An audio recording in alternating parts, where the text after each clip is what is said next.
Kami akan memberikan kesempatan bagi Bapak Ibu yang tadi ketika pujian penyembahan dapat pernyataan atau pesan dari Tuhan, silakan dibagikan kepada kita saat ini. Kami persilakan jika ada. Tadi saya melihat dan merasakan hati Tuhan itu sedang mentelusuri, menilik, dan melihat hati kita saat ini. Jadi saya melihat Tuhan sedang memulihkan hati kita. Hati yang sudah menjauh dari Bapa, Tuhan kembalikan, memiliki hati Bapa kembali.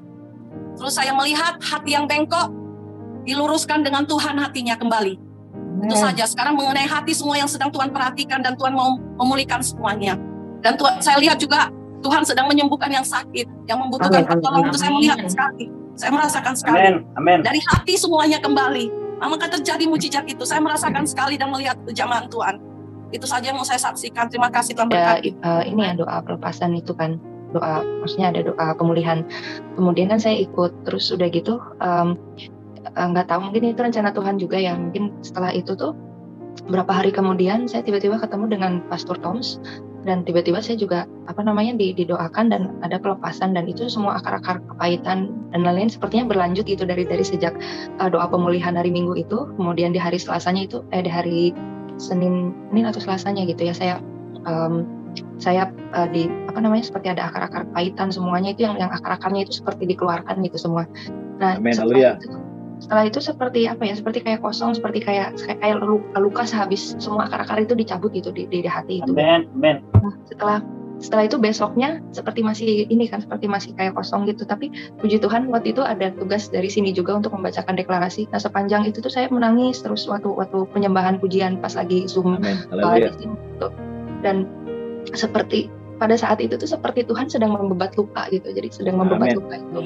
Nah, waktu itu Pastor Hebron sempat bilang bahwa Tuhan sedang memulihkan hati gitu. Dan puji Tuhan setelah itu seperti seperti hati itu utuh kembali gitu. Jadi haleluya, puji Tuhan. Ya.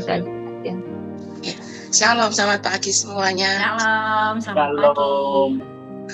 Puji Tuhan, kalau pagi hari ini saya ingin menyaksikan kemurahan Tuhan.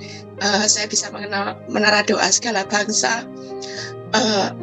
Saya mengenal Menara Doa Segala Bangsa itu tahun 2020 ya. Dan saya untuk yang sekarang ini saya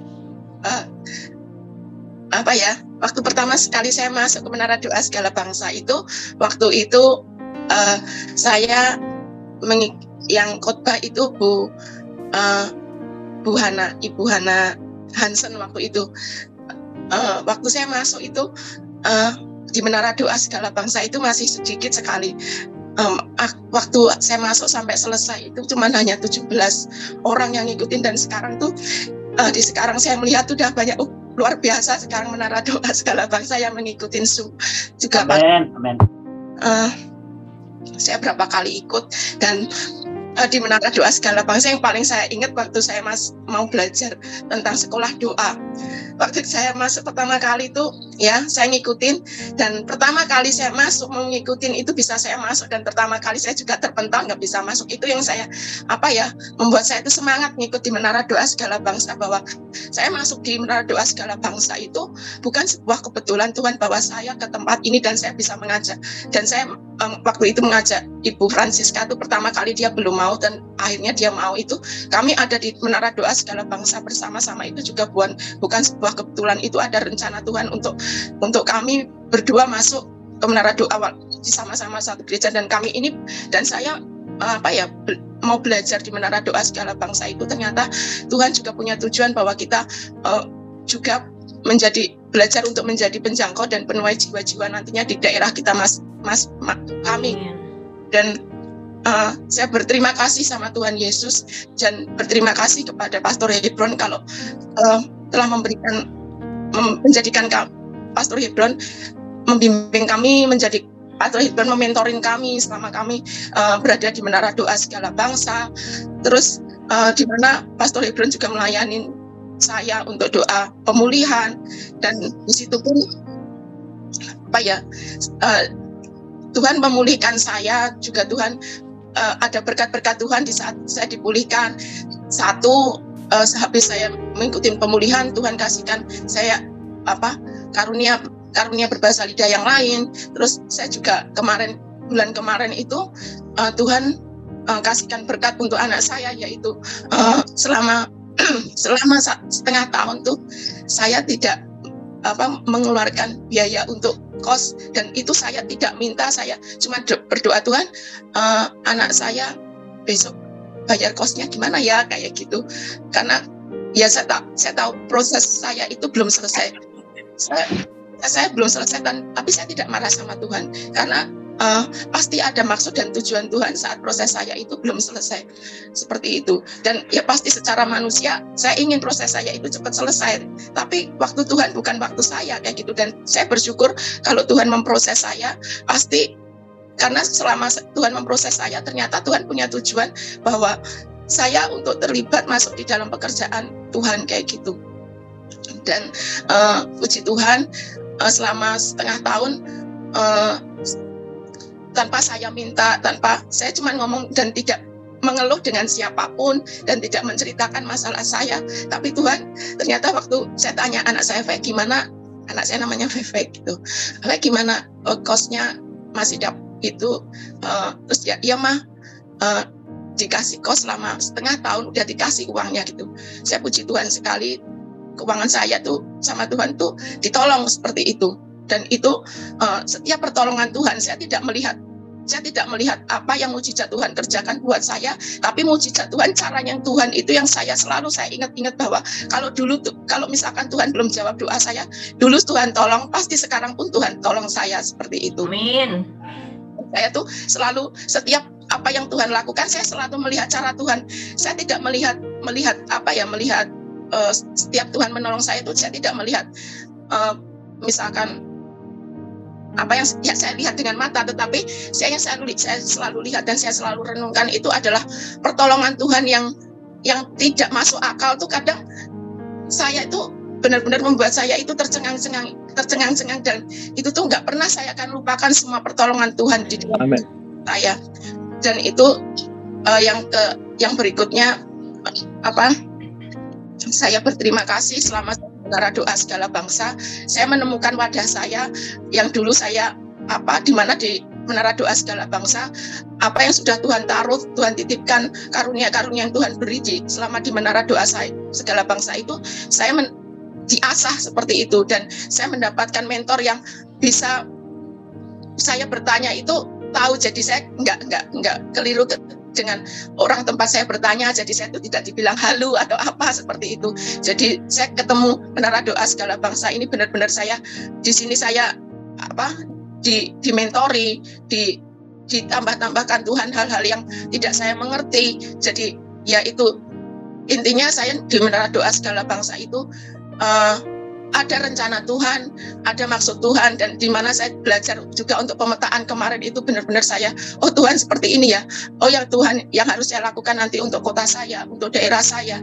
Di sini saya juga belajar bahwa saya juga harus berdiri untuk kota saya, untuk memenangkan orang-orang di daerah saya, begitu yang Tuhan taruh di dalam hidupnya dan di rencananya Tuhan atas kehidupan saya dan pelayanan saya bersama Bu Francisca, kami sama-sama melayani di gereja, kayak gitu. Cuman itu saja. Terima kasih Pastor Hebron sudah mau jadi mentor saya bersama Bu Francisca selama saya mengikuti menjadi bagian dari Menara Doa Segala Bangsa. Terima kasih, Tuhan memberkati semuanya. Haleluya. Kita akan masuk dalam doa terlebih dahulu. Mari kita berdoa. Kami bersyukur untuk pagi ini, Tuhan, kami kembali ada di hadirat Tuhan yang kudus, untuk kami mendengar sabda dari Tuhan Yesus Kristus, Gembala yang baik, Pemimpin agung, yang besar, yang dahsyat, yang mulia sepanjang sejarah umat manusia. Ambil alih setiap kami, pengurapan kuasa-Mu turun atas setiap kami, juga atas hamba-Mu dan firman. Dan biarlah Tuhan sungguh-sungguh Engkau mengimpartasikan kehidupan kepemimpinan dari Tuhan sendiri dalam kehidupan kami, sehingga kami benar-benar menjadi pemimpin yang memperkenankan hati Tuhan dan jadi berkat bagi banyak orang.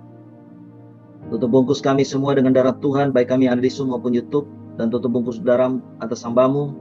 Biarlah Roh Kudus yang akan ambil alih sepenuhnya hamba-Mu dan berbicara lewat kebenaran firman buat setiap kami dalam bahasa yang paling sederhana, hingga kami semua mengerti dan memahami. Dalam nama Yesus kami berdoa. Amin. Baik saudara yang dikasihi oleh Tuhan kita Yesus Kristus, pagi ini saudara kita akan belajar ya Satu tema yang Tuhan berikan kepada saya, yaitu Yesus Kristus, pemimpin agung sepanjang sejarah. Ya, setelah kita akan belajar daripada kehidupan Yesus Kristus, karena Yesus Kristus adalah pemimpin agung yang pernah ada di dalam sepanjang sejarah umat manusia. Saudara, kita tahu bersama bahwa ada banyak pemimpin yang pernah ada, pernah terlahir, pernah hidup di dunia ini. Kita melihat, saudara, di dalam agama ataupun kepercayaan, ada banyak juga tokoh-tokoh agama yang muncul, ya, yang dianggap sebagai, katakan sebagai nabi-nabi, dan mereka pernah menjadi pemimpin, saudara, yang memimpin akan umatnya. Ada juga kita melihat, saudara, tokoh-tokoh politik yang menjadi pemimpin bagi negaranya yang dipimpin. Ada juga, saudara, tokoh-tokoh militer yang menjadi panglima-panglima yang memimpin akan pasukannya. Atau ada juga, saudara, tokoh-tokoh masyarakat yang katakanlah diidolakan, yang jadi pemimpin bagi komunitas masyarakatnya. Saudara, ada begitu banyak pemimpin yang pernah lahir dan pernah ada di dunia ini. Tetapi, saudara, dunia, saya percaya, mengakui bahwa tidak ada pemimpin yang sama seperti Tuhan Yesus.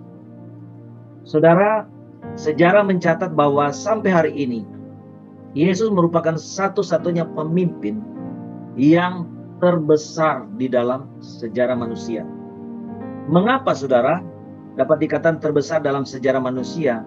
Karena hari ini kalau kita melihat, saudara, Yesus Kristus adalah pemimpin yang punya pengikut paling banyak. Ya, saya katakan memiliki pengikut paling banyak di seluruh dunia.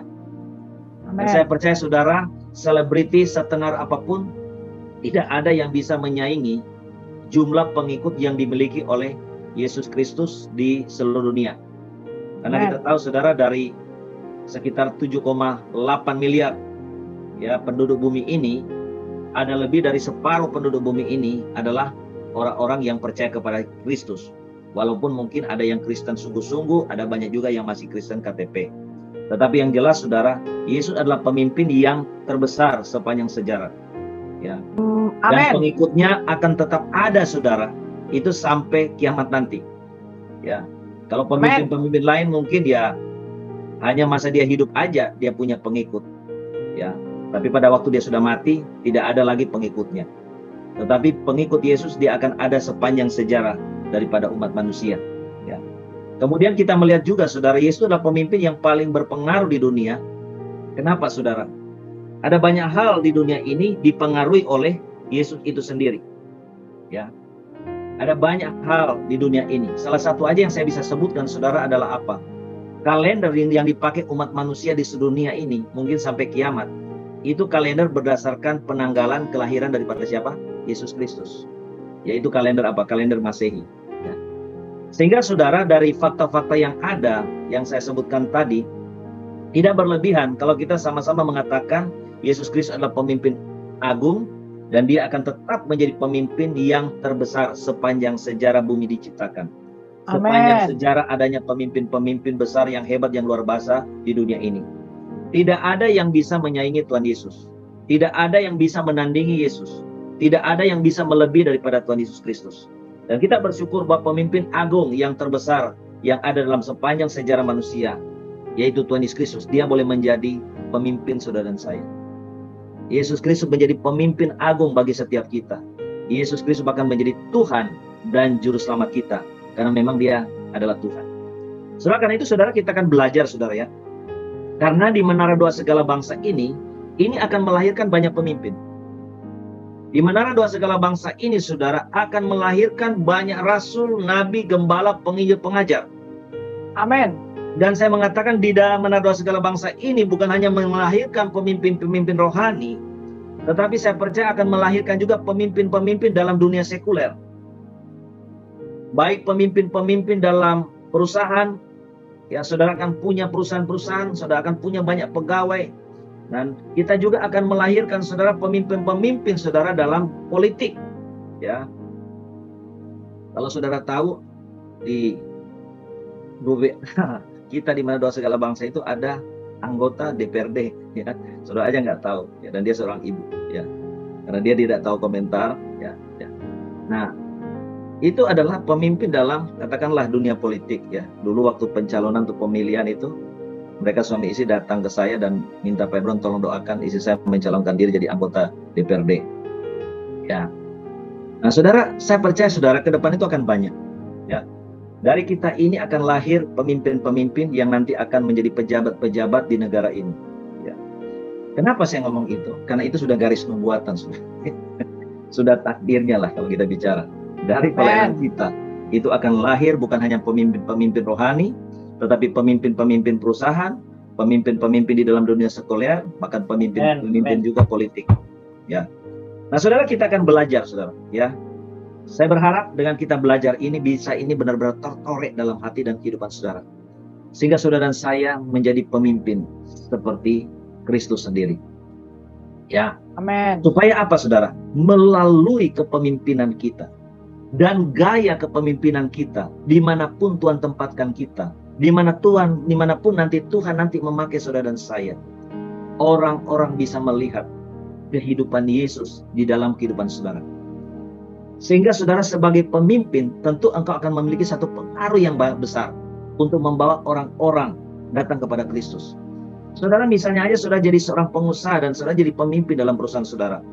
Kalau saudara menjadi pemimpin dalam perusahaan menyerupai kepemimpinan Yesus, itu akan menyebabkan apa, saudara?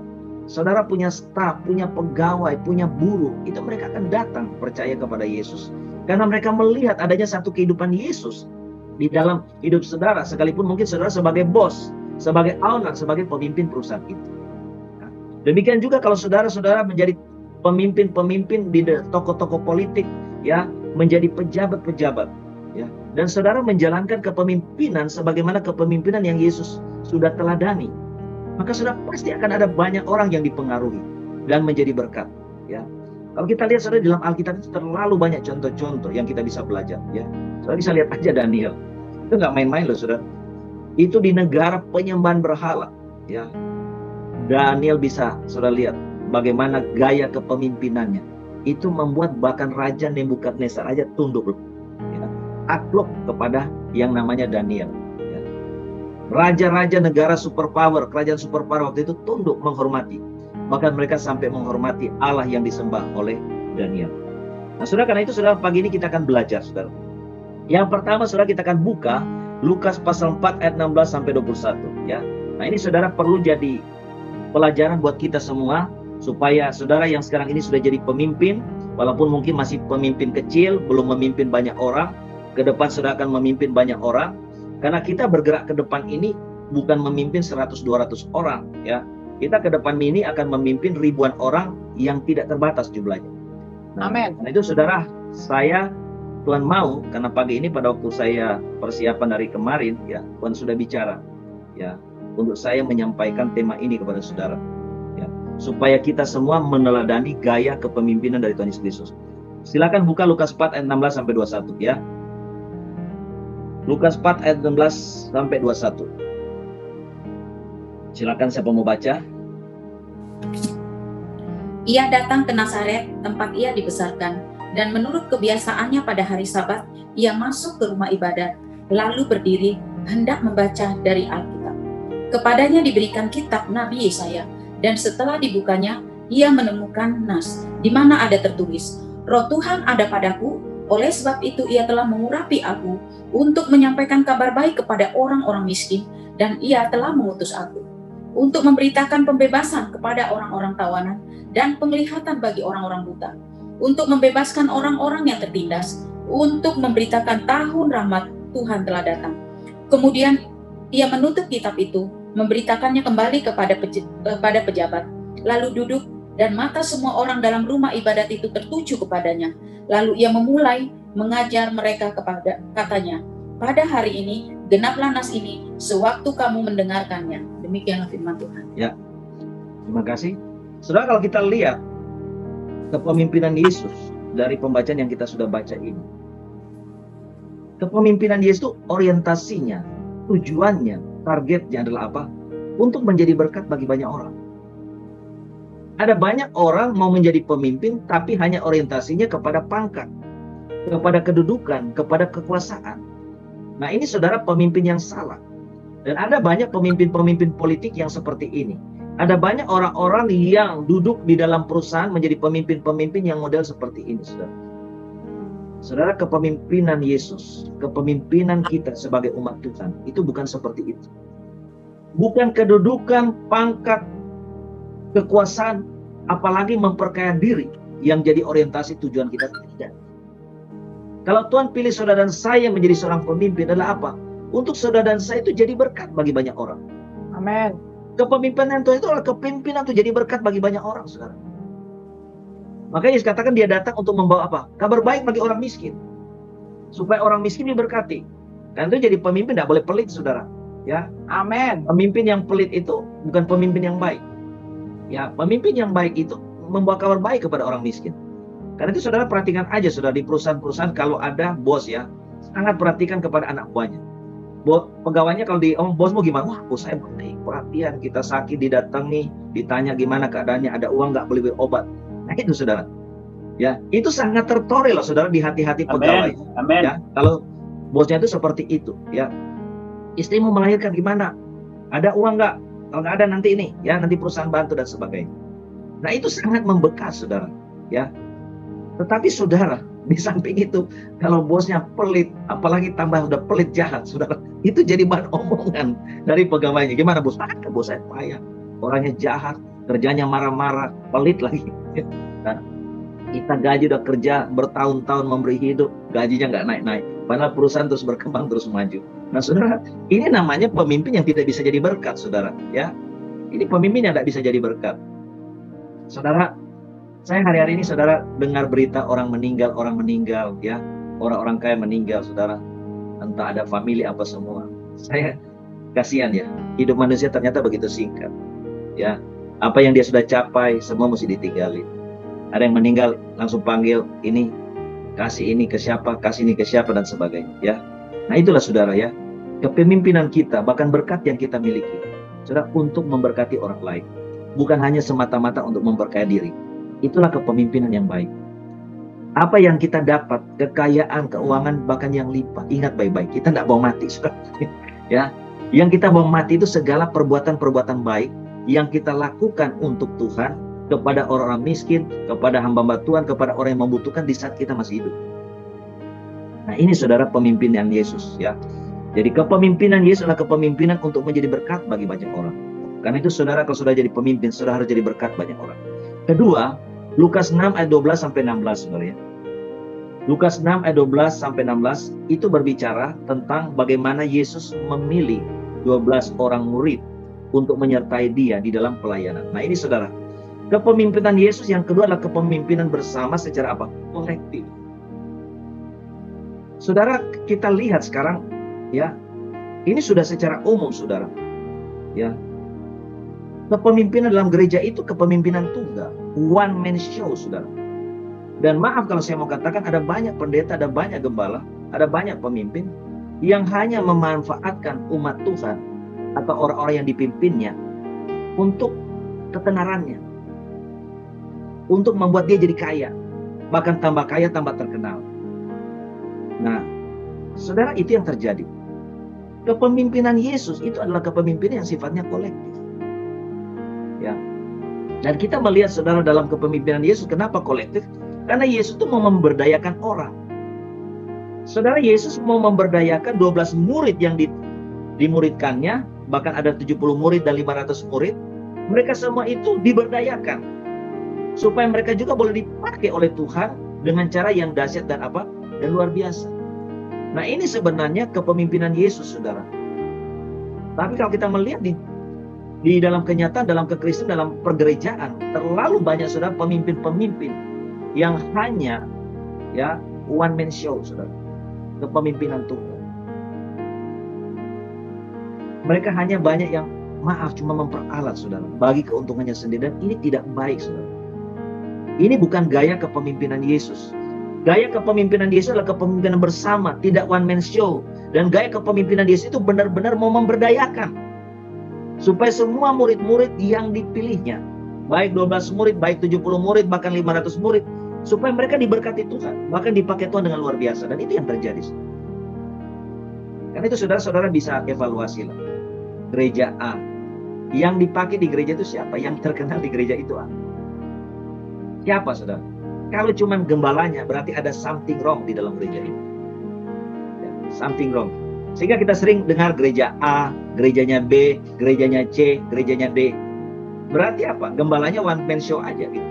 Ya, dia mau terkenal sendiri, dia mau dipakai Tuhan sendiri, nanti dia mati kali baru yang lain boleh dipakai Tuhan. Ya. Nah itu tidak boleh, saudara ya. Amin. Makanya saudara, saya mau semua saudara yang ada di Menara Doa Segala Bangsa itu semua dipakai Tuhan dengan luar biasa. Amin. Karena itu di tempat ini pasti ya, Roh Kudus akan mengasah karunia-karunia saudara. Karena ini milik Tuhan, ya. Dan Tuhan mau pakai saudara, Tuhan mau berdayakan saudara untuk kemuliaan Tuhan. Ya. Jadi kepemimpinan Yesus adalah kepemimpinan kolektif dan kepemimpinan bersama yang memberdayakan. Ya. Betul-betul yang memberdayakan. Kemudian saudara, kita buka saudara dalam Matius 4 ayat 19. Matius 4 ayat 19.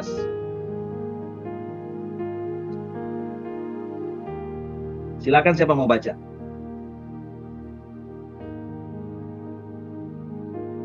Matius 4 ayat 19, Yesus berkata kepada mereka, mari ikutlah aku dan kamu akan kujadikan penjala manusia. Yesus katakan apa kepada, mari ikut aku. Tujuannya apa? Dan aku akan menjadikan engkau apa? Penjala manusia. Artinya apa di sini? Kepemimpinan Yesus adalah satu kepemimpinan yang memiliki visi misi yang jelas daripada Bapa di surga. Saudara, ada seorang ibu ya. Ya, saya tidak usah sebutkan namanya. Mungkin pagi ini ada di sini. Saya lihat ibu ini ibu yang cerdas. Kenapa saya bilang ibu yang cerdas? Dia bilang gini ke saya di chat di Japri. Pak Bro, saya merasa diberkati ikut di Menara Doa Segala Bangsa. Saya merasa saya bertumbuh di sini dan saya merasa ini rumah saya. Karena saya lihat di Menara Doa Segala Bangsa ini jelas banget kita ini mau dibawa kemana. Ya, kita ini mau dibawa kemana sama Pak Hebron itu jelas. Amin, amin, amin. Ya. Jadi nggak abu-abu gitu loh ya. Amin. Itu benar saudara. Ya, ada banyak orang bikin pelayanan. Ya, maaf, yang ikut tuh maaf aja kurang pintar. Ya. Pokoknya pendeta ikut, tapi dia nggak tahu sebenarnya pendetanya itu bawa dia kemana, gembalanya dia mau bawa kemana. Dia nggak tahu, cuma dia dibawa putar-putar aja di situ. Ya, dibawa putar-putar terus. Lama-lama bosan sendiri. Saudara, kepemimpinan Yesus itu punya visi misi jelas. Amin. Amin. Di Menara Doa Segala Bangsa kita punya visi misi yang jelas. Amin. Sekarang dalam waktu dekat dan ke depan saudara mau jadi apa? Tuhan mau saudara dan saya kemana? Pak Hebron mau bawa saudara kemana? Jelas saudara. Amin. Nggak boleh nggak jelas. Sepakat. Ya. Dan kepemimpinan yang memiliki visi misi jelas itu kepemimpinan yang memang dapat visi dari Tuhan. Amin. Ingat saudara ya. Amin. Angan-angan kita, cita-cita itu belum tentu visi dari Tuhan. Karena semua visi dari Tuhan itu selalu datangnya sifatnya supranatural. Yes. Entah itu saudara dapat karena adanya penyataan Tuhan, entah itu dapat lewat penglihatan, entah itu dapat lewat mimpi, entah itu merupakan sebuah akumulasi kesimpulan dari perjalanan hidup seorang hamba Tuhan, bahwa itulah visi misi yang Tuhan berikan kepada dia. Ya. Sama seperti Yusuf saudara, waktu dia masih dengan saudara-saudara orang tuanya Yakub, dia punya visi misi jelas. Tuhan mau satu saat dia jadi seorang pemimpin. Bahkan dialah yang akan memimpin saudara-saudaranya. Dan dia dapat itu dari mana? Dari mimpi, saudara. Ada banyak pelayanan yang dibangun, itu bukan visi dari Tuhan. Tapi angan-angannya sendiri, pikiran-pikiran baik, ide-ide baik sendiri. Saudara, pelayanan model begitu, itu akan muter di tempat. Ya, akan terus putar-putar situ. Lama-lama bosan sendiri. Lama-lama berantem sendiri, bubar sendiri. Ya. Nah, itu saudara. Jadi, kalau kita jadi pemimpin, ya, itu harus benar-benar punya satu visi misi yang jelas. Orang yang kita pimpin 5 orang, kayak 10 orang, 100 orang, 200 orang, 500 orang, 1000 orang, ini kita mau bawa kemana mereka? Mereka mau jadi apa gitu loh ya. Walaupun saudara jadi pemimpin pasukan buyung, pasukan doa, pasukan suluh, itu kan ada visi itu di situ. Ya, ada visi di situ. Ya, jadi pimpin pasukan trompet, Atau juga saudara melayani jadi pemimpin-pemimpin, ya karena kita menganut kepemimpinan kolektif, ada tim yang menangani ibadah profetik malam, ya. Ada tim juga yang menangani financial miracle. Itu ada visi, saudara. Ya. Saudara tanya ke Tuhan, spesifiknya visinya apa? Karena saya secara umum sudah ngomong, tinggal saudara jabarkan secara spesifik aja, ya. Karena saudara pemimpin, ya. Saya nggak perlu dikte 1, 2, 3. Saudara susun sendiri, ya. Visi misinya apa tuh? Pasukan Sulu, pasukan Buyung, pasukan trompet, ya. Yang prophetic naik, financial miracle. Saya sudah ngomong secara umum, saya kasih umpan-umpan. Tujuannya apa? Supaya saudara sendiri yang nanti berkembang sendiri. Karena saudara adalah pemimpin. Amin. Ya, saudara bukan follower, saudara ada pemimpin. Ya, saudara seorang pemimpin yang memimpin follower gampang. Karena dia tinggal nurut aja apa kata pemimpinnya. Tapi pemimpin yang memimpin pemimpin itu tidak gampang. Ya, dan itu memang betul-betul butuh hikmat khusus dari Tuhan, butuh karisma khusus, ya, butuh keteladanan khusus, saudara. Dan saudara, saya percaya saudara di sini akan menjadi pemimpin-pemimpin Tuhan Yesus yang besar. Amin. Ya, saudara akan menjadi orang-orang yang besar, yang bukan memimpin 10-20 orang, tapi saudara akan menjadi pemimpin yang akan memimpin ribuan orang. Ya, Amin. Itu rencana Tuhan buat kita. Karena itu saudara, menara doa segala bangsa ini akan mengalami satu percepatan ilahi dalam perkembangannya. Ya. Karena saudara, saya bilang ke saudara, saya memang ngomongnya bercanda tapi serius juga. Ya, Musa Tuhan siapkan 40 tahun untuk memimpin bangsa Israel. Pak Hebron Tuhan siapkan 36 tahun untuk mulai memimpin doa segala bangsa. Ya, jadi nggak instan saudara, ya. Ya, semua itu ada proses, ya. Jadi saudara, seorang pemimpin itu dilahirkan, iya benar dilahirkan, tetapi sekaligus dibentuk saudara untuk menjadi pemimpin yang memperkenankan hati Tuhan. Ya. Amin. Tuhan yang bentuk dia lewat proses-proses hidup yang dia mesti jalani. Nah ini saudara, ya, saudara jadi pemimpin dimanapun, saudara harus punya visi misi yang jelas. Kalau saudara memimpin perusahaan, saudara mau bawa kemana tuh perusahaan? Saudara mau menjadi pemimpin dalam pelayanan saudara mau bawa kemana? Kalau saudara jadi pejabat politik, jadi wali kota, jadi DPR, jadi gubernur, menteri, saudara mau bawa kemana tuh? Ya. Nah ini yang kita harus mengerti, ini yang kita harus pahami. Ya. Kemudian yang keempat saudara, ya, Matius 5 ayat 1 dan 2. Tolong siapa baca? Matius 5 ayat 1 dan 2, demikian firman Tuhan. Ketika Yesus melihat orang banyak itu, naiklah ia ke atas bukit, dan setelah ia duduk, datanglah murid-muridnya kepadanya. Maka Yesus pun mulai berbicara dan mengajar mereka, katanya. Ya. 4 kita belajar di sini, kepemimpinan Yesus itulah kepemimpinan yang memuridkan. Ya. Kenapa Yesus mengajar? Karena dia memuridkan.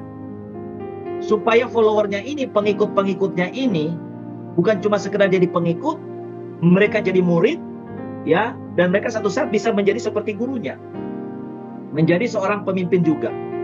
Nah itu yang terjadi saudara. Ya.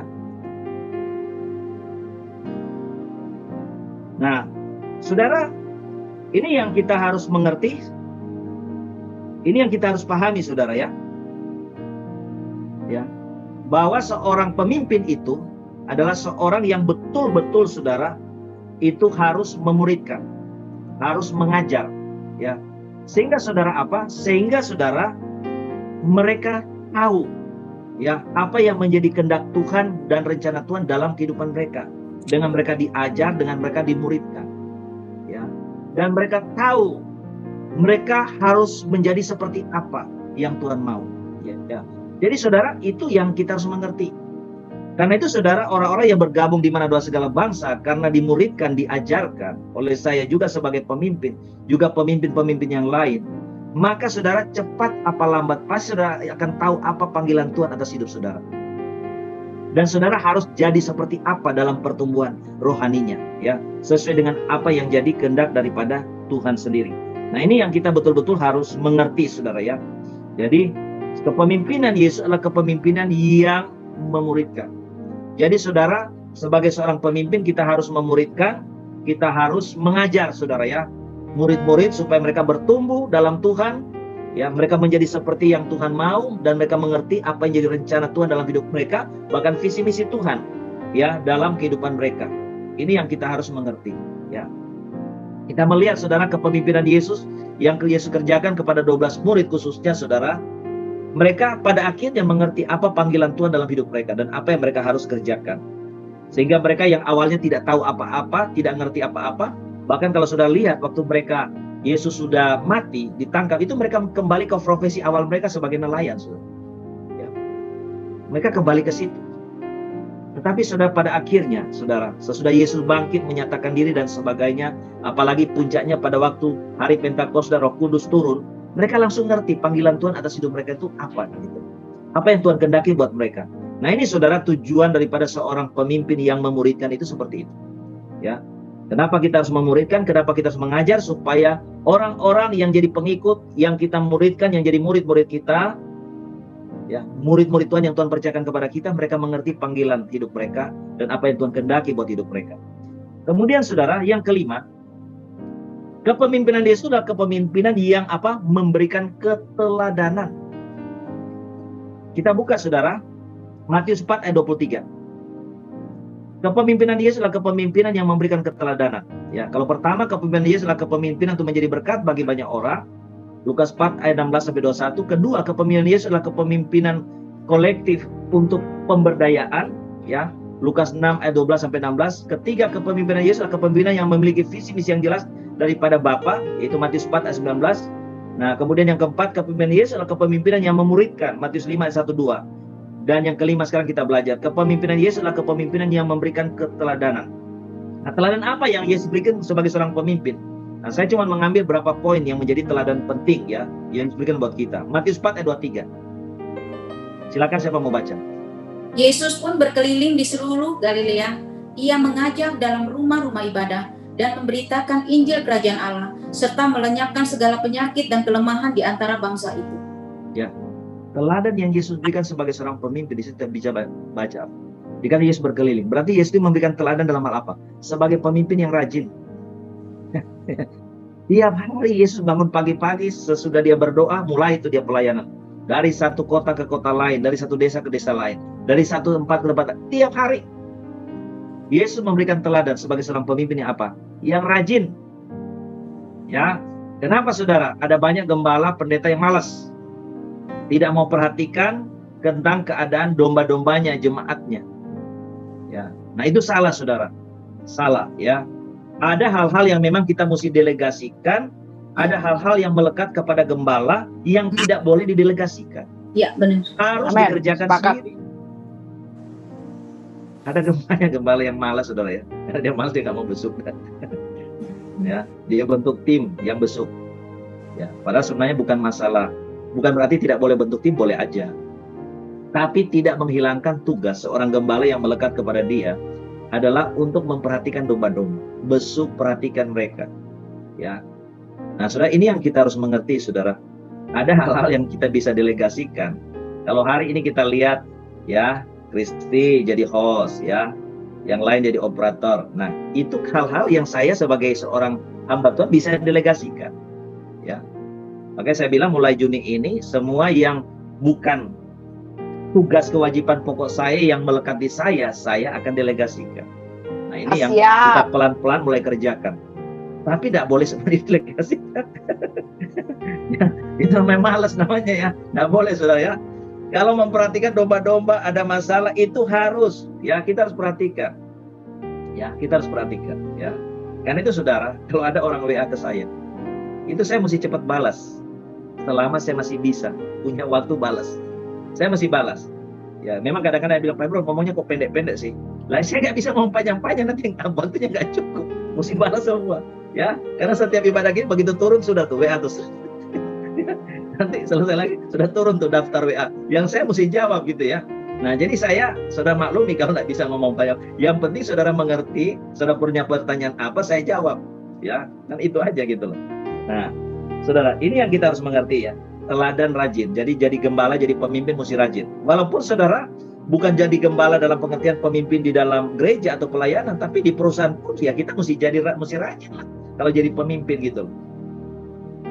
Saya pernah layani di Surabaya, saudara ya. Ada satu anak Tuhan yang saya layani, ibu-ibu saudara ya. Singkatnya kasarnya dia korupsi. Ya dia sebagai bendahara di sekolah, dia pegang berangkas. Uangnya dia udah pakai semua saudara. Yang tidak tanggung-tanggung sudah uang sekolah SMP itu yang dibayar uang sekolah, simpan di brankas, dia pakai. Dia minta doa tuh, bro, tolong Pak Bro doain supaya saya nggak dipenjara. Ya karena dia nggak bisa bayar. Pakai kartu kredit, tutup lubang, gali lubang terus, saudara. Nah, masalahnya apa? Kepala sekolahnya malas. Kepala sekolahnya nggak pernah periksa.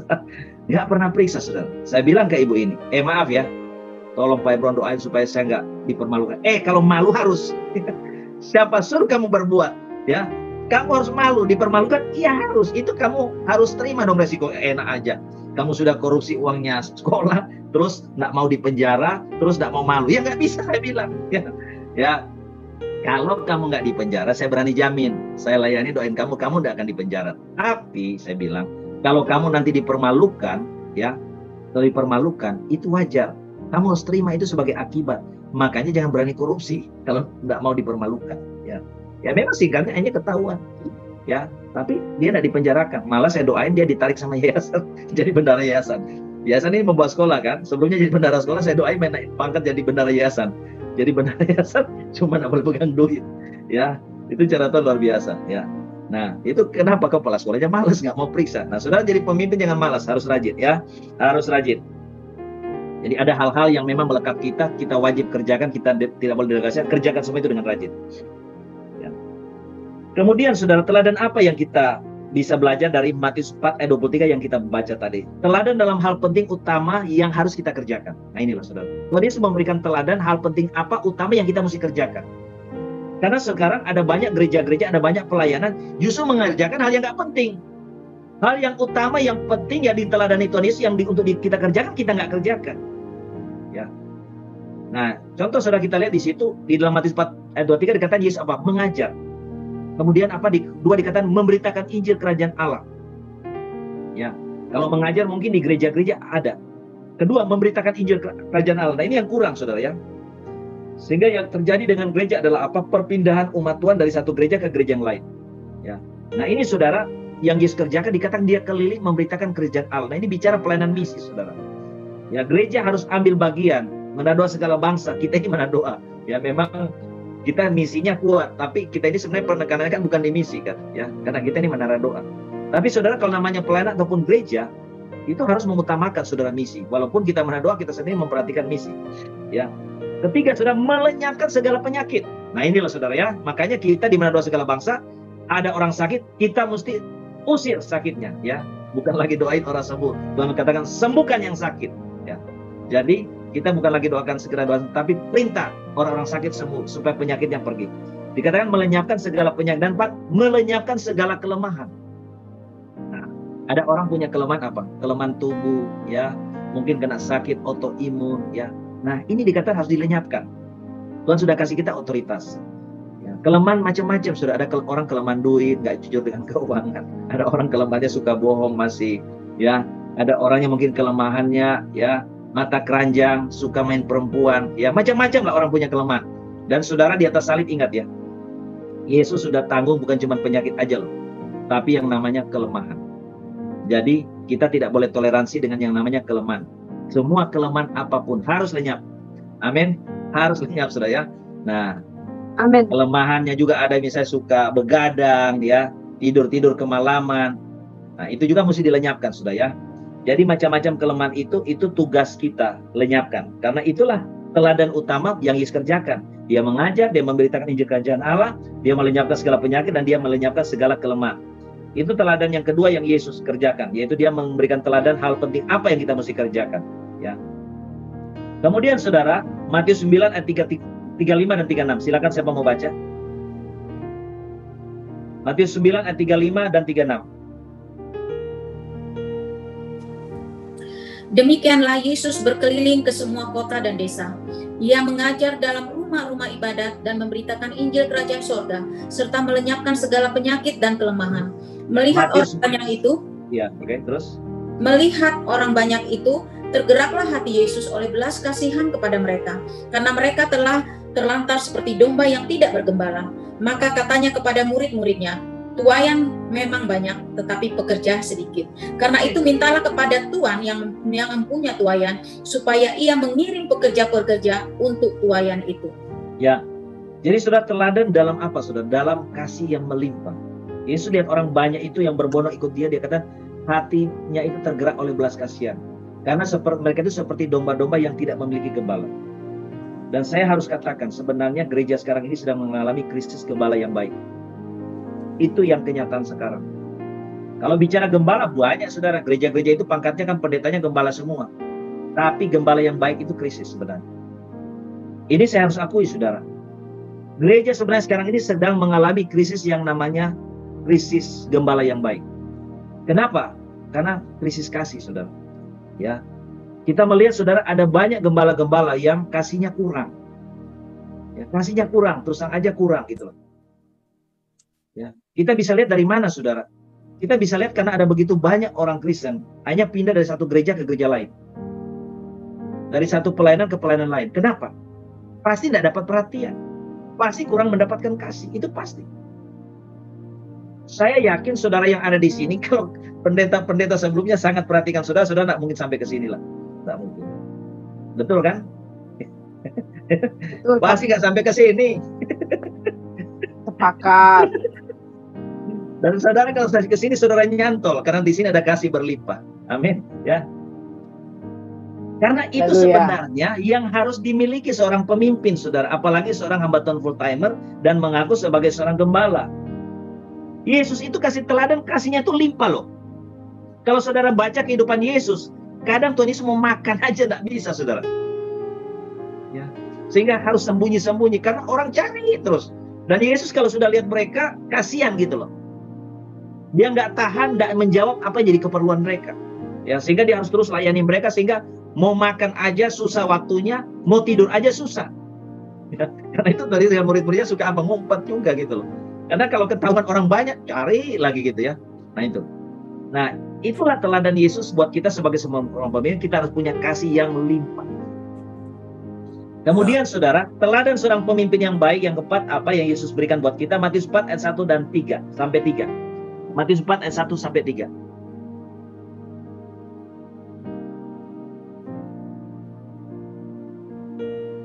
Matius 4 ayat 1 sampai 3. Maka Yesus dibawa oleh Roh ke padang gurun untuk dicobai iblis. Dan setelah berpuasa 40 hari dan 40 malam, akhirnya laparlah Yesus. Lalu keliru ya. Matius 8 ayat 1 sampai 3. Matius 8 ayat 1 sampai 3. Setelah Yesus turun dari bukit, orang banyak berbondong-bondong mengikuti dia. Maka datanglah seorang yang sakit kusta kepadanya, lalu sujud menyembah dia dan berkata, Tuan, jika Tuan mau, Tuan dapat mentahirkan aku. Lalu Yesus mengulurkan tangannya, menjamah orang itu dan berkata, aku mau, jadilah engkau tahir. Seketika itu juga tahirlah orang itu daripada kustanya. Saudara lihat ya, Yesus dikatakan yang ikuti dia waktu dia berjalan, di samping murid-muridnya itu rombongan orang banyak, mungkin ribuan orang. Sibuk gak? Sangat sibuk, betul ya? Di sekelilingnya dia ada ribuan orang. Orang yang sakit kusta ini cuma sendiri. Tetapi saudara, Yesus masih bisa melayani satu orang sakit kusta ini di tengah ribuan orang. Ini artinya apa? Tuhan Yesus memberikan teladan sebagai seorang pemimpin dan gembala. Dia selalu ada di saat kita butuh. Amin. Dia selalu menyatakan kehadirannya di saat saudara dan saya darurat butuh dia.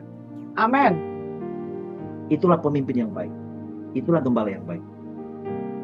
Nah, seorang pendeta, seorang gembala apalagi, hamba Tuhan, pemimpin itu harus seperti itu, saudara. Kita harus ada di tengah kondisi-kondisi gawat, darurat yang membutuhkan kehadiran kita. Saudara, waktu COVID-19 saudara dimulai, itu banyak orang Kristen yang ketakutan kena COVID. Mau cari tempat berlindung, bingung, nggak ada. Dicari gembalanya jangankan lihat punya nomor teleponnya, lihat mukanya aja mungkin nggak pernah kali atau jarang sekali. Ya. Karena waktu itu gereja memang kelabakan gitu loh. Karena tiba-tiba gereja semua harus ditutup. Gereja ditutup, jemaat apalagi gereja-gereja megachurch jelas dia nggak tahu alamat gembalanya di mana. Ya, nomor HP-nya dia nggak punya. Begitu jemaat di gereja ditutup dia nggak bisa ketemu kan dengan gembalanya. Bingung. Tapi itulah cara Tuhan lewat pandemi ini. Tuhan tegur gembala-gembala yang gak benar. Sadar kamu bertobat. Kalau kamu tidak gembalakan umat Tuhan dengan baik, mereka lari, pindah. Tuhan memang sedang memindahkan domba-dombanya untuk mendapatkan penggembalaan yang baik dari gembala-gembala yang baik. Itu sengaja Tuhan buat. Karena saudara, selama ini gereja-gereja besar terlalu dinambobokkan oleh segala fasilitas kenyamanan keuangan yang limpah. Yang herannya juga dombanya botak di situ. Udah nggak diperhatikan, senang aja di situ. Karena domba-domba juga nggak benar. Cuma bingung cari kenyamanan juga, saudara ya. Ya, gedung gereja yang mewah, fasilitas mewah, AC nyaman kan. Itu juga domba-domba punya salah. Ya kok mau punya gembala yang nggak pernah peduli. Saudara, sebelum saya jadi hamba Tuhan full timer, saya maaf ya, tidak pernah mau ke gereja yang terlalu besar, khususnya gembalanya nggak ada perhatian. Saya cari aja gereja biasa, tapi saya bisa ketemu dengan gembalanya, saya masih bisa didoakan sama dia. Nah, banyak umat Tuhan, banyak jemaat Tuhan yang maaf saya dalam kata bodoh gitu loh. Kita punya hidup itu dititip ke gembala loh, saudara. Kita ke surga apa enggak sebenarnya ada di titipan sebagian itu. Kalau kita, saudara, digembalakan oleh gembala yang nggak mau peduli, tidak hadir di saat kita butuhkan, yang rugi kita. Yang rugi kita. Karena apa? Ini menyangkut, saudara, keselamatan jiwa kita bukan saja waktu kita hidup dia, tapi kekal. Saudara aja di sini ada yang lagi ibadah seperti Pak Ebron, kepala saya nyut-nyut, Pak, bantu doa. ya, karena saya lagi ngomong, saya bisa ngerasain loh, saudara, kepala sakit, Ebron tolong, kepala kayak mau pecah, Pak, nyut-nyut, Pak, tolong dukung doa di Japri, di Zoom. Saya bilang, oke, kamu telepon sekarang, saya doain. Ya, makanya saya langsung matikan layarnya, saya doain dulu sebentar. Setelah saya doain gimana, iya Pak Ebron, terima kasih, udah enakan. Nah, itu maksudnya. Gembala harus hadir. Hamba Tuhan harus hadir di saat darurat dibutuhkan. Saya lagi konseling sama Kesia tuh yang dari Medan. Tiba-tiba ada WA masuk dari Malaysia. Ebron, tolong Pak, istri saya lagi rumah sakit. Ini pas ada. Ya, karena kayaknya tempat tinggal beliau dengan istrinya rumah sakit kayaknya jauh. Ini mumpung istri saya terima nih teleponnya. Saya langsung bilang, Kesia, ntar ya, kasih Om beberapa menit. Ya, kamu tunggu, Om mau telepon dulu, mau doain orang sakit. Ya. Dan puji Tuhan, saya doain, ternyata mujizat terjadi, yang sakit bisa disembuhkan, ya. Karena ada semacam tumor di dalam perut. Ya, kemudian saya lanjutin lagi. Nah, itu maksudnya, saudara. Jangan sampai, saudara, ada orang udah mau tenggelam. Tolong, gembalanya tenang aja. Sama seperti perumpamaan yang diceritakan oleh Yesus. Ada orang di jalan kerampokan babak belur, imamnya lewat, lihat, cuek aja. Lewinya lihat, cuek aja. Nanti orang Samaria lihat, wah dia langsung tolong, walaupun dia tidak kenal. Bukan family, bukan saudara, bukan siapa-siapa, bukan jemaatnya juga. Dia cuma orang biasa. Nah itu. Saudara, kita harus hadir, saudara, sebagai seorang pemimpin. Di saat ada orang-orang yang kita pimpin. Ada orang-orang yang kita gembalakan, mereka butuh. Kita harus ada, kita harus hadir. Ya. Sekarang soalnya apa saya bilang? Zaman udah canggih. Ya, jadi nggak bisa alasan, wah tempatmu jauh, saya mesti besuk ke kamu 2 jam perjalanan, saya nggak ada waktu. Saudara tinggal pencet tet sudah, masuk saudara. Ya, mau video call, mau WA call, ya, apalagi tambah Zoom, saudara. Jadi nggak ada alasan, saudara ya. Ya, dan saya tahu persis, saudara ya. Tuhan saya kasih kepekaan, ada orang-orang yang saya mesti perhatikan khusus. Ya, karena saya diingatkan Tuhan. Kalau kamu sudah berlari, jangan lupa perhatikan mereka yang masih, maksudnya Tuhan tuh yang masih bayi rohani, kanak-kanak rohani, ya. Jadi mereka itu harus diperhatikan, mendapatkan perhatian khusus, pelayanan khusus. Karena itu memang ada orang-orang tertentu yang kalau nyari saya gampang, ya. Bukan karena yang bersangkutan lebih penting dari yang lain, bukan itu. Tetapi karena saat ini Tuhan mau saya memperhatikan dia lebih dibanding memperhatikan yang lain. Ya, tentu tidak akan seterusnya. Begitu sudah waktunya dilepas, ya saya lepas gitu ya. Jadi orang seperti ini mereka cari gampang. Tapi kalau ada orang-orang tertentu main telepon aja, apalagi saya sibuk, maaf ya, bukan saya tidak mau terima telepon, saya ini sibuk, di chat dulu kita janjian. Baru kalau saya lihat memang darurat penting saya mesti ini, saya akan tangani. Itu seperti itu. Jadi ya.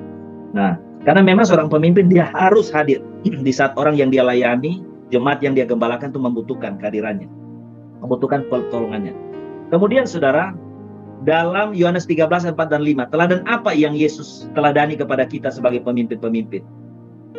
Yohanes 13, 4 dan 5. Silakan siapa mau baca? Ayat 4 dan 5, Yohanes 13, firman Tuhan. Lalu bangunlah Yesus dan menanggalkan jubahnya, ia mengambil sehelai kain lenan dan mengikatkannya pada pinggangnya. Kemudian ia menuangkan air ke dalam sebuah basi dan mulai membasuh kaki murid-muridnya, lalu menyekanya dengan kain yang terikat pada pinggangnya itu. Amin. Amin. Nah, saudara, di sini kita melihat Tuhan Yesus memberikan teladan apa? Ya, saudara bayangkan ya, Yesus dia ambil air di baskom, kemudian dia mulai cuci kaki murid-muridnya. Itu kan kotor, saudara. Ya, ini Tuhan Yesus sedang memberikan teladan apa?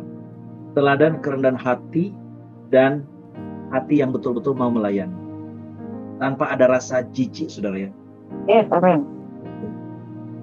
Jujur ya, saya ini termasuk orang jijian juga. Ya, saya nggak bisa kayak Mother Teresa, saudara, pergi ngurusi orang sakit kusta, apa segala macamnya. Ya, nggak bisa, saudara. Nah, seperti itu. Tapi paling tidak, saudara, dari sini kita belajar Tuhan Yesus itu memberikan teladan, dia rendah hati dan dia mau melayani. Ya, semampu yang dia bisa. Ya, tentu kalau kita jijian juga ya, tidak ada yang paksa. Tuhan juga tidak pernah maksa, saudara ya. Tentu kita berusaha rendah hati dan melayani semampu yang kita bisa layani gitu. Ya. Kalau memang kita nggak ada masalah dengan orang-orang yang katakan mungkin sudah sakit, apalah kusta gitu, dah ini mungkin lele apa segala macam, ya silakan aja, tidak ada masalah. Ya. Tapi Tuhan tentu akan memberikan kita pelayanan yang sesuai dengan kemampuan kita, saudara. Mungkin kalau saudara menghadapi orang sakit jiwa takut, nah saya nggak takut kalau menghadapi orang sakit jiwa. ya istilahnya jadi pawangnya lah, gambarnya kalau ada pawang hujan, nah pawangnya itu. Nah, sehingga kalau menghadapi pawang, nggak takut dia orang sakit jiwa. Ngapain saya takut? Ya, karena saya menghadapi orang sakit jiwa, dia mau ngamuk-ngamuk, dia nggak akan berani ngamuk-ngamuk ke saya. Ya. Nah, seperti itulah. Karena itu berarti panggilan saya gitu loh. Seperti itu gambarannya ya. Jadi kita harus melayani Tuhan dengan rendah hati dan melayani semampu kita yang kita bisa. Mari kita teladani kerendahan hati Yesus dan kesungguhan dia melayani semampu yang Yesus bisa buat. Kemudian, saudara, teladan yang Yesus berikan juga adalah teladan dalam mengasihi orang terbuang dan orang berdosa, saudara ya. Yohanes 8 ayat 1-11. Saudara, di situ diceritakan tentang ahli Taurat, orang-orang Yahudi ya, di mana mereka bawa seorang perempuan yang kedapatan berbuat zina. Dan mereka bilang kepada Yesus, orang ini kalau menurut hukum Musa harus dirajam batu sampai mati. Yesus kemudian katakan apa? Diambil menunduk ke bawah, Yesus bilang, kalau ada di antara kamu yang nggak berdosa, silakan dia yang pertama kali lempari batu perempuan itu sampai mati. Ternyata, saudara, dari orang yang paling besar sampai kecil, semua mundur satu persatu pergi, karena mereka sadar nggak ada di antara mereka nggak berdosa. Dan sesudah itu Yesus lihat kok nggak ada yang lempari batu. Yesus bertanya kepada perempuan ini, nggak ada yang lempari kamu? Oh, nggak ada. Ya kalau gitu kamu pergi, jangan berbuat dosa lagi. Saudara, ini teladan apa? Teladan dari Tuhan Yesus dalam apa? Dalam mengasihi orang yang tertolak, terbuang, dan berdosa. Nah ini, saudara, kita harus punya seperti ini ya. Kita harus memberikan teladan, kita mengasihi orang berdosa. Kita mengasihi orang-orang yang tertolak, terbuang, yang bahkan mungkin dianggap sebagai sampah masyarakat. Nah, saudara, lawatan Tuhan akan terjadi atas kota kita, bangsa kita harus siap loh terima mereka. Ya, kita harus siap terima mereka. Karena itu, saudara, teladan Tuhan Yesus. Ya, Tuhan Yesus katakan dia datang untuk mencari dan menyelamatkan orang yang berdosa. Ya, jangan kita hanya mau menerima di tengah-tengah komunitas kita orang-orang yang baik-baik aja gitu loh. Ya, tapi golongannya misalnya bekas perampok, bekas preman, bekas pelacur, ya, bekas germo, kita nggak mau. Ya, nggak boleh, saudara. Ya, kita harus mengasihi mereka, orang-orang yang dianggap sebagai sampah, terbuang, tertolak. Karena itu teladan Yesus. Dia mengasihi, dia menerima orang-orang berdosa yang mau bertobat dan datang kepada dia. Termasuk contoh seperti perempuan yang kedapatan berbuat zina ini. Kemudian, saudara, kita lihat di dalam Matius 20 ayat 28 ya. Tidak semua saya ajak buka supaya tidak terlalu panjang, saudara sudah bisa baca sendiri. Teladan dalam mengasihi orang terbuang, tertolak, sampah, dan orang berdosa, Yohanes 8 ayat 1-11. Nah, sekarang kita lihat teladan dalam berkorban segalanya. Matius 20 ayat 28. Ayat 28, firman Tuhan, sama seperti anak manusia datang bukan untuk dilayani, melainkan untuk melayani dan untuk memberikan nyawanya menjadi tebusan bagi banyak orang. Ya. Amin. Jadi, saudara, teladan dalam apa? Dalam berkorban segalanya. Yesus sebagai pemimpin, sebagai gembala, dia memberikan teladan itu, saudara. Dia korban segala-galanya, waktunya, apa yang dia miliki. Bahkan, saudara, nyawanya sendiri dia korbankan kepada pengikutnya, termasuk kepada saudara dan saya untuk keselamatan kita. Dan itu, saudara, sebagai seorang pemimpin, mari, saudara, kita harus belajar untuk mau apa? Mau berkorban untuk orang yang kita layani, untuk orang yang kita pimpin. Kemudian, saudara, kita lihat lagi, saudara, di dalam Matius 8 ayat 20. Ya. Matius 8 ayat 20. Yesus berkata kepadanya, serigala mempunyai liang dan burung mempunyai sarang, tetapi anak manusia tidak mempunyai tempat untuk meletakkan kepalanya. Ya. Ini bicara apa, saudara? Ini bicara teladan hidup sederhana dari Tuhan Yesus Kristus. Ya. Yesus katakan serigala aja punya rumah, punya sarang. Aku ini tempat buat istirahat aja nggak ada. Ya. Karena kenapa, saudara? Yesus keliling terus kan? Dan keliling terus itu dari satu desa ke desa lain kan. Tuhan Yesus di tempat-tempat yang itu kan dia nggak punya rumah. Dia apa? Berarti kesimpulannya apa? Dia hidup sederhana, saudara. Ya. Karena itu Yesus dia mungkin beristirahat di taman untuk melepas lelah dan sebagainya. Nah, teladan kehidupan sederhana ini yang saudara saya lihat jarang sekali ada di dalam kehidupan banyak umat Tuhan, banyak pemimpin-pemimpin gereja, pendeta dan gembala. Saudara, terlalu banyak orang-orang yang jadi pemimpin gereja yang sudah berhasil, akhirnya saudara hidup hedonisme. Ya, hidup hanya untuk kesenangan, hidup dalam keduniawian. Saudara, kalau sebagai hamba Tuhan gembala pun saudara, katakanlah diberkati dengan keuangan yang luar biasa besar. Katakanlah mungkin persepuluhan karena jemaatnya ribuan, kasih persembahan banyak. Saudara, kita tidak boleh saudara hidup dalam kemewahan yang berlebihan. Apalagi sampai menumpuk harta. Itu adalah satu kejahatan di depan Tuhan. Karena apa, saudara? Itu uang persepuluhan itu sebenarnya bukan untuk gembala pribadi. Ya. Nah, itu saudara satu kesalahan. Saudara, di dalam Alkitab sebenarnya kalau kita mau jujur, itu firman sudah atur itu persepuluhan untuk siapa itu sudah ada dengan jelas. Ya, sudah ada dengan jelas itu diatur. Memang untuk mensupport kehidupan gembala benar, tidak salah. Tapi bukan hanya untuk kepentingan gembala, sebenarnya mereka yang kerja sebagai administrasi lah di gereja, full timer, mungkin jadi sopirnya gereja itu kan full time. Bahkan mungkin security gereja itu sebenarnya bagiannya dari persepuluhan. Ya. Kalau ada undang pembicara-pembicara luar dan sebagainya, sebenarnya itu bagian dari persepuluhan. Karena itu kita di Menara Doa Segala Bangsa itu kita mau kelola dengan benar sesuai prinsip firman. Bagaimana Pak kalau kita kasih misalnya buat orang miskin, orang susah? Memang ada prosentase dari persepuluhan bisa kasih kepada orang miskin susah, tapi sangat kecil prosentasenya. Itu ada ayatnya semua, saudara. Ya. Nah, saudara, kenapa ada banyak hamba Tuhan hanya terjebak, saudara? Tidak hidup sederhana. Karena keuangan yang diterima, khususnya dari persepuluhan itu mereka pakai buat diri mereka sendiri dan keluarga mereka untuk memperkaya diri. Padahal tidak boleh seperti itu, saudara. Tidak boleh seperti itu. Kita harus meladani hidup Yesus, yaitu apa? Hidup sederhana. Ya, gembala beli mobil-mobil mewah buat apa, saudara? Ya, buat apa gitu? Saya maaf aja ya. Ya. Saya tidak suka yang model-model seperti itu. Ya, kita hidup aja sederhana. Tuhan Yesus aja hidup sederhana kok. Yesus pelayanan aja paling umum apa, saudara? Yesus pelayanan naik kuda, naik keledai, apa naik kereta?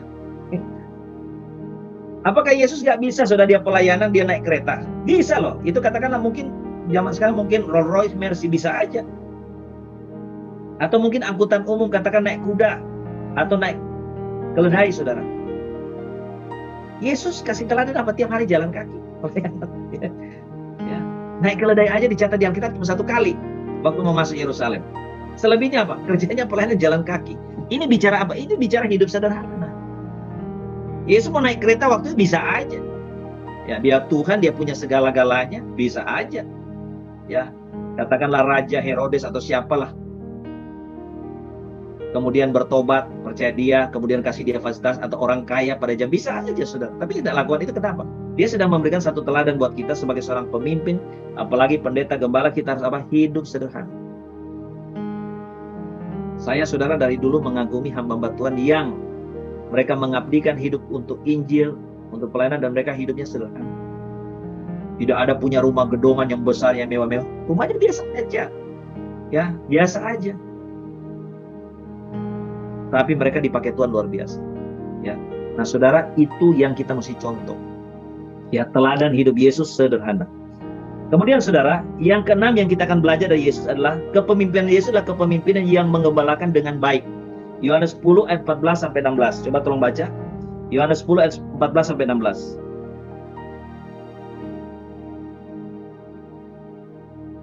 Silakan siapa mau baca?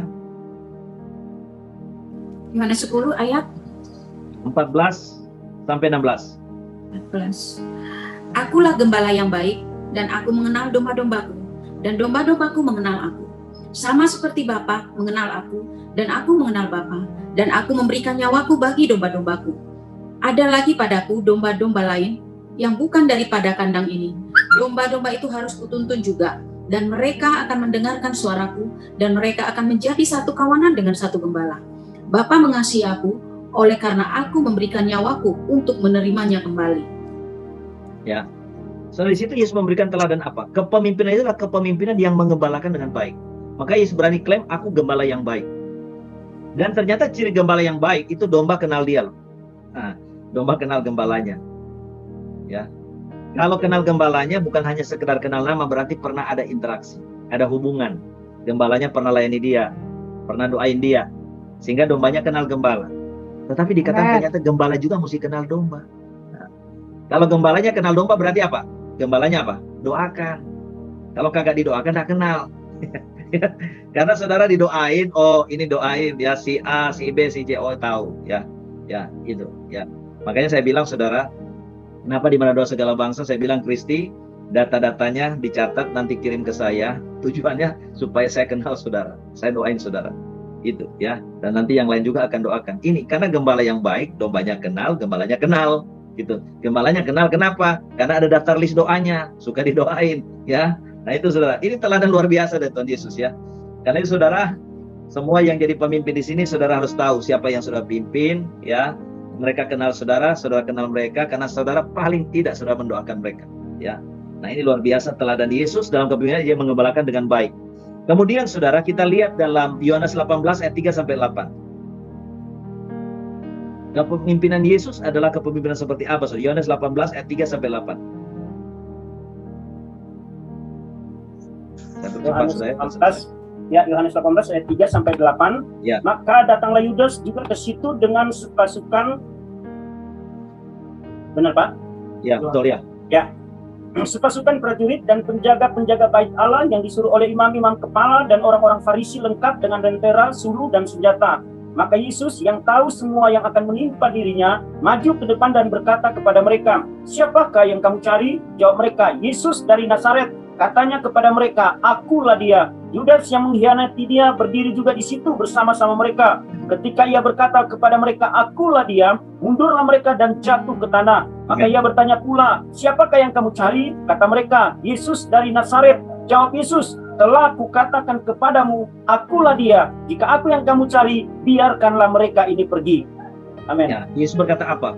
Waktu dia digerebek oleh tentara-tentara Romawi dengan tokoh-tokoh agama, tokoh Yahudi, dan juga saudara dengan guide-nya adalah Yudas.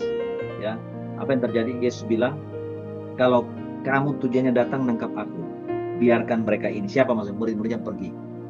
Jangan ganggu mereka, jangan utak-atik mereka, jangan sentuh mereka.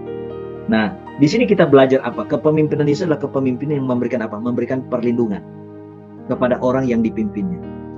Jadi kalau ada bahaya, ada masalah, bukan pemimpin kabur duluan. Ya, bukan kepemimpin cari perlindungan duluan. Saudara, ada satu gereja, saudara, gereja besar di Jakarta, saya tidak usah sebutkan gereja, ya. Ini gereja Tionghoa yang jelas. Pada waktu terjadi kerusuhan Mei 98, apa yang terjadi? Itu gembalanya yang pertama kali kabur ke Amerika. Begitu terjadi pecah kerusuhan, gembalanya yang pertama kali kabur ke Amerika. Karena ini gereja Protestan, majelisnya marah besar. Ini apa-apaan ini gembala? Ada bahaya, jemaat ada dalam bahaya karena kerusuhan Mei 98 itu. Ini gembalanya malah yang pertama kali kabur ke Amerika. Ini gembala apa? Ini gembala model begini. Nah, itu bukan gembala yang baik, saudara. Yesus dia memberikan contoh, dia gembala yang baik. Waktu dalam bahaya, mau ditangkap, saudara. Dia bilang, oke, tangkap saya. Karena kalian cari aku kan? Iya, oke, biarin murid-murid saya ini pergi. Nah, itu gembala yang benar. Itu pemimpin yang benar. Pemimpin yang benar itu rela mengorbankan diri, bahkan nyawa demi orang-orang yang dipimpinnya. Bukan lebih dulu menyelamatkan diri. Bukan cari aman, saudara. Ya. Pemimpin-pemimpin yang hanya cari aman sendiri, itulah bukan pemimpin yang baik. Pemimpin yang baik, gembala yang baik, dia mengutamakan keselamatan jemaatnya, dombanya, dibanding dia sendiri. Nah, ini yang kita harus mengerti, ya.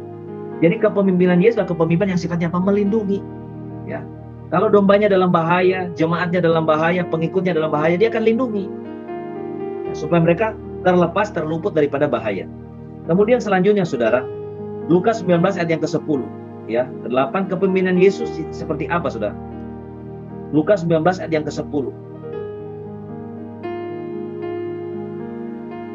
Ayat 10, Lukas 19. Sebab anak manusia datang untuk mencari dan menyelamatkan yang hilang.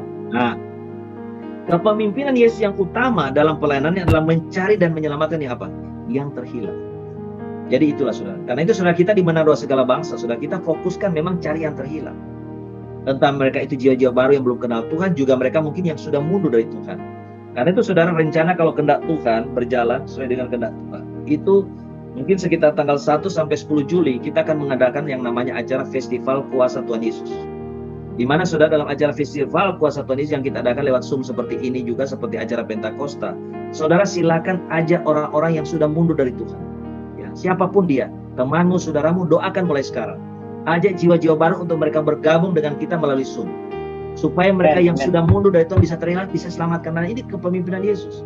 Kepemimpinan Yesus itu mengutamakan menyelamatkan yang terhilang, yang sudah undur dari Tuhan. Kalau itu suamimu, kalau itu saudaramu, orang tuamu, doakan. Ya, patahkan setiap roh ilah zaman ini yang menghalangi mereka untuk datang ke Tuhan. Supaya pada waktu aja, ayo Pak, ikut Zoom ya. Ini ada acara KKR. Mereka mau, ya. Mereka ikut, Saudara. Supaya mereka boleh diselamat oleh Tuhan. Saya yakin, Saudara, kalau mereka ikut, mereka pasti akan dilawat, dijamah oleh Tuhan. Nah ini, Saudara, kepemimpinan Yesus yang utama adalah menyelamatkan yang terhilang. Terakhir, Saudara, kita baca Matius 11 ayat 28. Ya. Matius 11 ayat yang ke-28. Ayat 28. Marilah kepadaku semua yang letih lesu dan berbeban berat, aku akan memberikan kelegaan kepadamu. Ya. Amin. Sebagai seorang pemimpin, Saudara, kepemimpinan Yesus adalah kepemimpinan yang memberikan jawaban untuk setiap masalah orang. Nah, ini, Saudara. Makanya dia berani berkata, marilah kepadaku kamu yang letih lesu, kamu berbeban berat, masalah apa aja deh, datang. Aku kasih kamu kelegaan. Aku kasih kamu jawaban. Nah, pemimpin itu harus seperti itu. Ya. Nah, Saudara, kita harus bisa memberikan jawaban, Saudara. Seperti tadi Bu Eli tadi.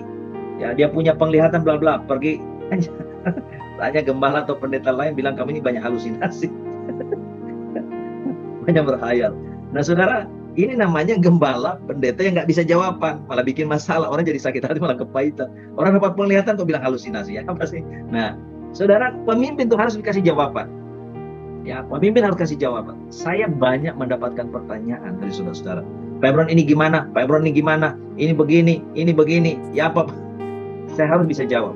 Tapi juga bukan berarti saya juga seperti Tuhan Yesus, semua saya bisa jawab. Kalau saya nggak tahu, saya bilang apa adanya, nggak tahu, ya. Tapi kalau yang saya ngerti, apalagi urusan-urusan karunia Roh Kudus, karena saya dari umur 16 tahun sudah belajar dan meneliti soal karunia Roh Kudus dan manifestasi karunia Roh Kudus, saya bisa jawab gitu ya. Tapi kalau hal-hal tertentu, saudara ya, itu saya nggak bisa tahu gitu ya. Saya ini bukan spesialisasi penglihatan loh, saudara ya. Karena saya ini jawatan rasul ya. Yang spesialis penglihatan itu jawatan nabi, saudara ya. Rasul itu makanya saudara perhatikan ya. Rasul-rasul Yesus saudara lihat, ada nggak mereka dapat penglihatan? Ada nggak? 12 rasul Yesus saudara lihat itu. Ada nggak mereka dapat penglihatan?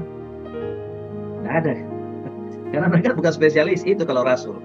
Kemudian kalau saudara lihat, Paulus pun itu hanya 1-2 kali.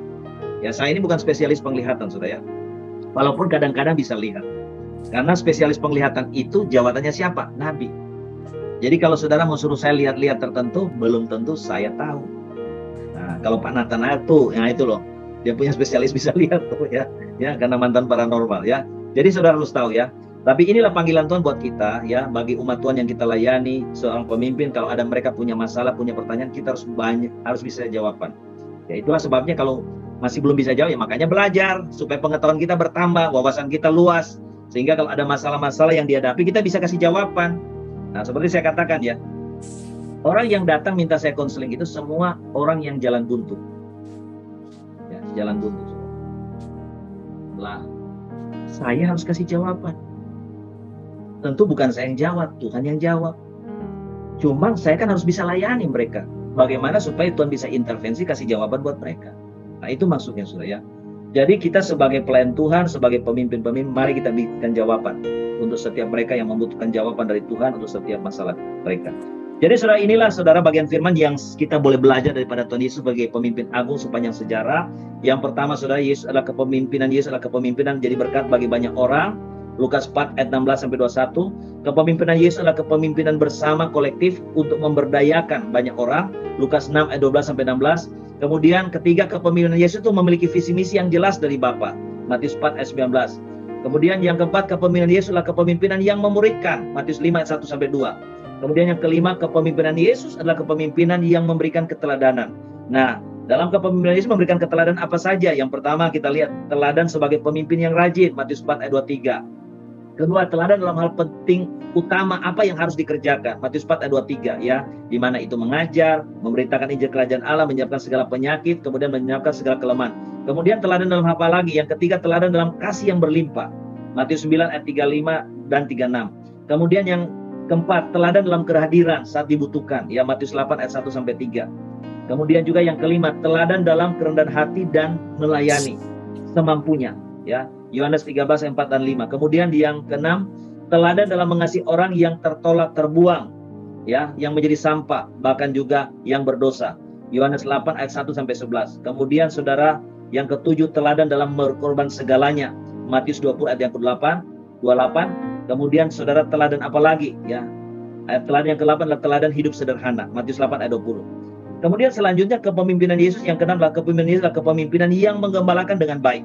Yohanes 10 ayat 14 sampai 16. Kemudian ketujuh, kepemimpinan Yesus adalah kepemimpinan yang sifatnya melindungi orang yang dipimpinnya, ya, murid-murid yang dipimpinnya. Yohanes 18 ayat 3 sampai 8. Kemudian yang ke-8 adalah kepemimpinan Yesus yang utama adalah kepemimpinan untuk mencari dan menyelamatkan yang terhilang.